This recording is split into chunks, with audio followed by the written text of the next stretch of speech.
Hello everybody, welcome back to HardReset.Info channel. Today I'll show you how to easily fix touchscreen not responding on your VIVO Y19s.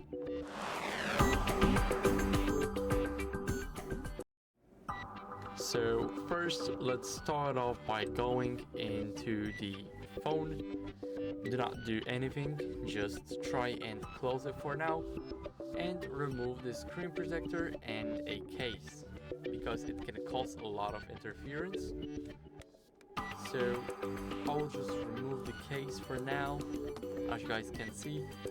Now if the cases are poorly made, then they will have a little bit of a rounding right here. This case is made pretty good because it's not that long and it is only for the phone to stay in the case.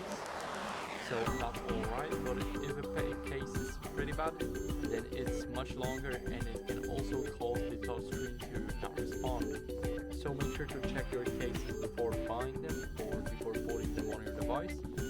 And now remove a screen protector, because if it's placed poorly, then it might cause the issue with the touchscreen, or if it's just too thick.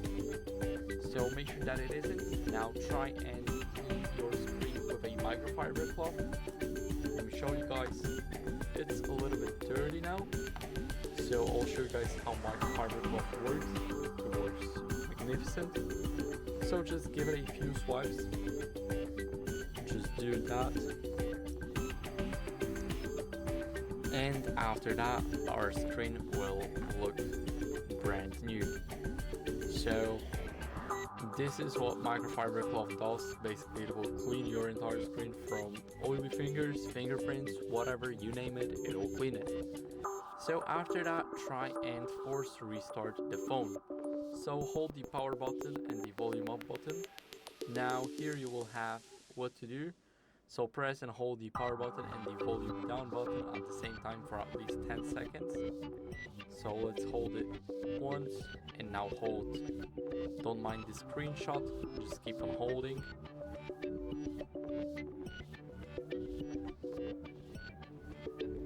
And now the screen went black, and all we have to do is wait for the vibration, and now our phone is forced restarting. So I'll see you guys once my phone restarts.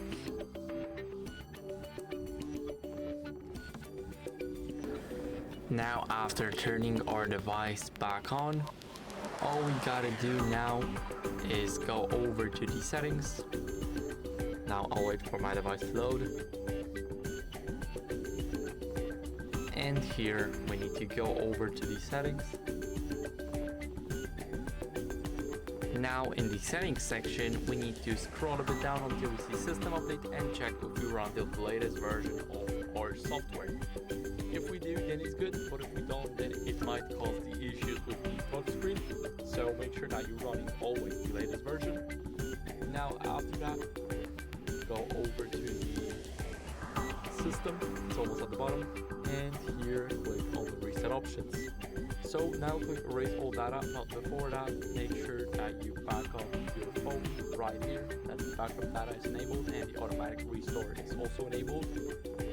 Now go to reset options, click erase all data, and even if the factory reset did not help your touchscreen become more responsive, then all you can do is try and get a more professional diagnosed by a technician in the service center.